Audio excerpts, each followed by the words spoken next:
face, I recognize him as Jesus. As we are looking at each other, he raised his left hand, and when he raised his left hand, the clouds above were sucked downwards, and when they reach just above us, the clouds keep on turning, and changes in color, and when it stops it becomes like a video screen. And he showed me the film of my life, from my childhood up to my present.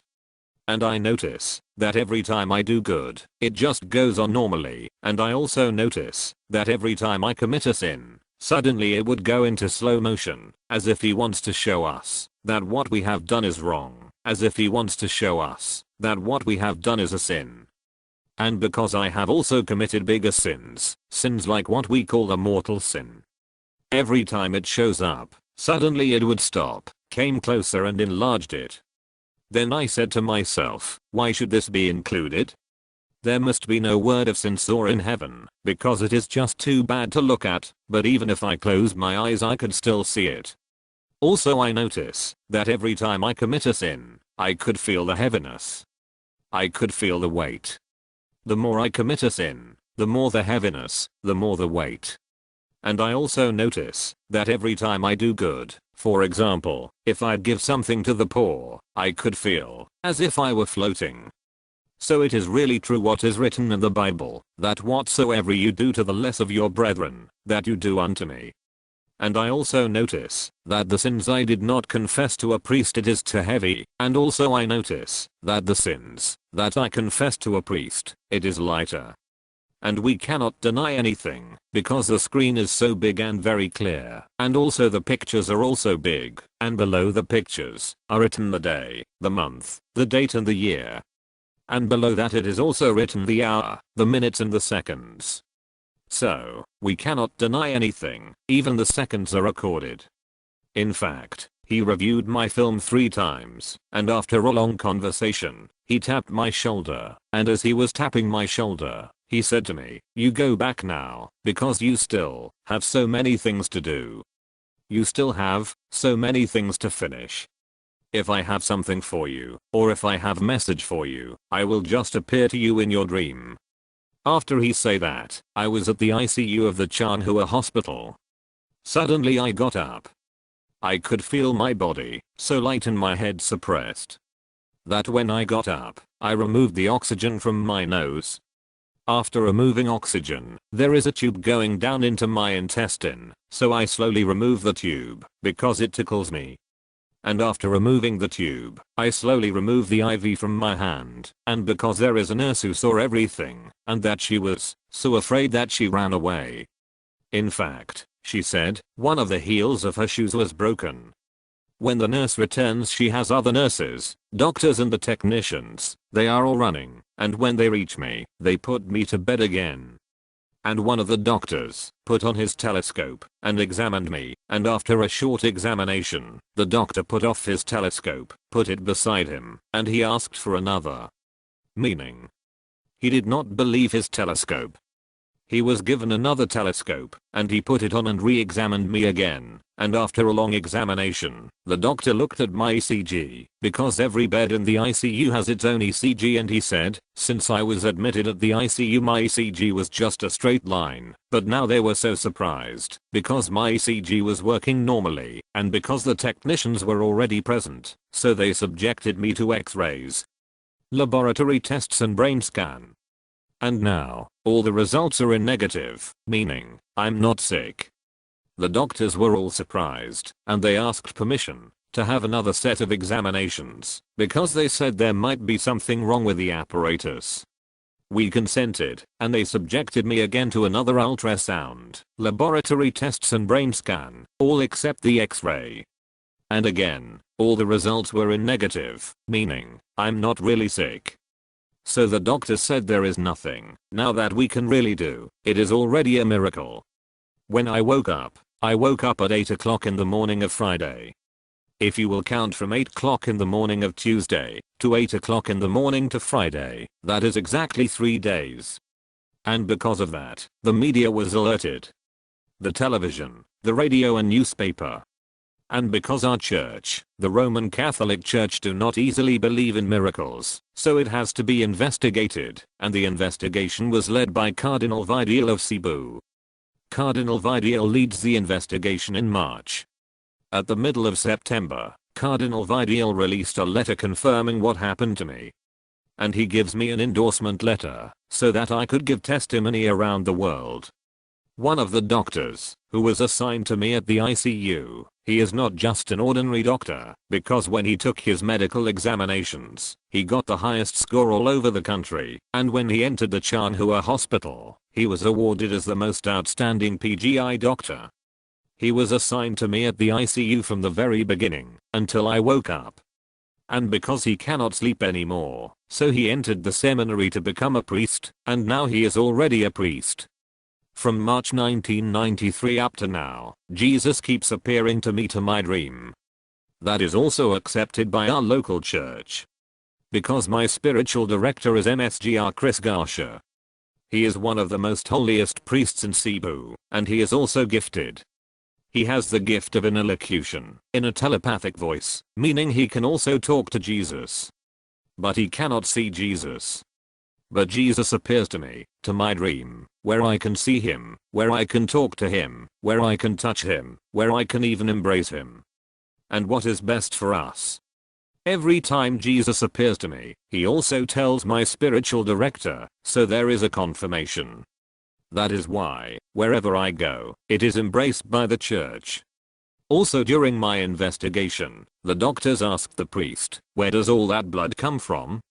The blood coming out from my mouth is with force, and continuously for several hours, and why there was no blood transfusion, blood count showed no reduced level of blood.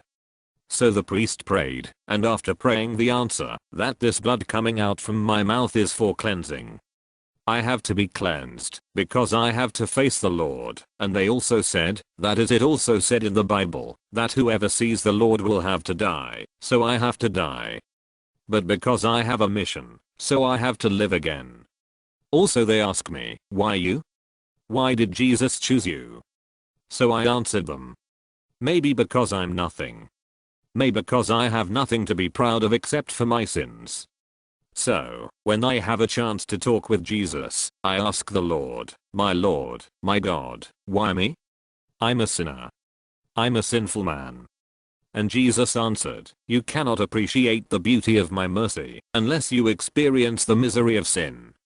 And so I accepted my mission. Also so many are coming to me, so I ask the Lord, my God. So many are coming to me, and entrust their problems to me, what shall I do? And Jesus answered, just let them pray the chaplet unceasingly, and they will be guided. That is why now, in the Philippines, the chaplet is very popular, not only among the Catholics, but also the other church dominions, because there are so many miracles that have been attributed to the chaplet. For example, several months ago, my spiritual director, MSGR Chris Garcia, he had a slight stroke. So he was admitted at the hospital, and the doctor said that he had a brain tumor and that there is a virus in his brain, and that he cannot open his eyes because it is too painful. We went to the hospital and we prayed the chaplet of divine mercy, together with MSGR Chris, and after we prayed the chaplet, several minutes later, he asked for his laptop computer. So you see the power of the chaplet. The miracle of the chaplet. The following day, we prayed again the chaplet. The doctors re-examined him, and found him negative of everything. So on the third day he checked out of the hospital, as if nothing had happened. Do you see the power of the chaplet? Also, one of our Divine Mercy leaders in the Philippines, his wife was ill early in the morning. So they brought his wife to hospital. The doctors gave him a prescription to buy the medicine, and because he has no money, so he has to sell his pig. And the buyer paid him for the pig, but the buyer said that he would get the pig the following day. But that afternoon of that very day, the pig refused to stand up, and refused to eat. So, he was so worried, because if something happens to the pig, they will be in trouble because they buy the medicine. So he called all his children, and explained to them everything, that they have to pray the chaplet for the pig. So they prayed the chaplet for the pig. but at the middle of praying the chaplet the children were laughing. They were all laughing because they said it was better to pray the chaplet for a human being, but not for a pig. He explained it again to them. He explained it again and again. And on the third time that they prayed the chaplet, the children prayed intensely, and they finished praying the chaplet. After they finished praying the chaplet, the pig suddenly stood up, and one of the children ran and got some food for the pig, and the pig consumed everything. And the lesson is, if Jesus answered our prayers for a pig, how much more if we pray the chaplet for a human being? We have another leader of the Divine Mercy in the Philippines. He has several acres of rice fields, and because he is poor he cannot afford to buy fertilizer, he cannot afford to buy insecticide. So, what he did every morning, he would roam around his rice field and pray the chaplet of Divine Mercy every day. Every morning. And also every afternoon. During the harvest time, his neighbors were all surprised, because during harvest time his harvest is much more than those using fertilizer and insecticide. So you see the miracle of the chaplet. Wherever I go, so many would ask me, how soon is Jesus coming back? Or is the 3 days of darkness really true? Is the chastisement really true? So I answered them. Jesus said to me, don't be afraid. Jesus said to me, don't be afraid, because I will take care of your future. Blessed are those taking advantage of my mercy, while it is still the day of mercy, but beware, because the day of judgment is nearer than everyone thinks. I asked the Lord, what are the sins that you cannot forgive? Jesus said, all sins can be forgiven, except if you refuse to believe that your sin can be forgiven. That is the sin he cannot forgive, because Jesus said by refusing his mercy you are also refusing to believe that he is a God. That is a sin against the Holy Spirit. That is why Jesus said, before I come as just judge I will open wide the doors of my mercy. But Jesus continued, that it is also written in the diary of Street Faustina, that he that refuses to pass through the doors of my mercy will have to pass through the doors of my justice. Now, after a long while that Jesus is opening this door of mercy, and after a long while he will close that door of mercy, then he will open that door of justice. And if he will open the door of his justice, who can enter heaven? When heaven is only for the pure, when heaven is only for the clean. And who are the clean? And who are the pure? All of us are sinners. All of us are unclean. We can only enter heaven through his mercy, through his love. Without God's mercy, without his love, it is too difficult to enter heaven. That is why Jesus now is begging us to go out now and proclaim his mercy. Jesus also said, proclaiming my mercy is not enough, you have to put mercy into action by living as an example of my mercy. He said, he who will save a soul will save his own. I'm not allowed by the church to pray, or to do healing, or lay hands on anybody, because Cardinal Vidiel said I would just do my evangelization, tell people what happened to me, because he said, there are some who are given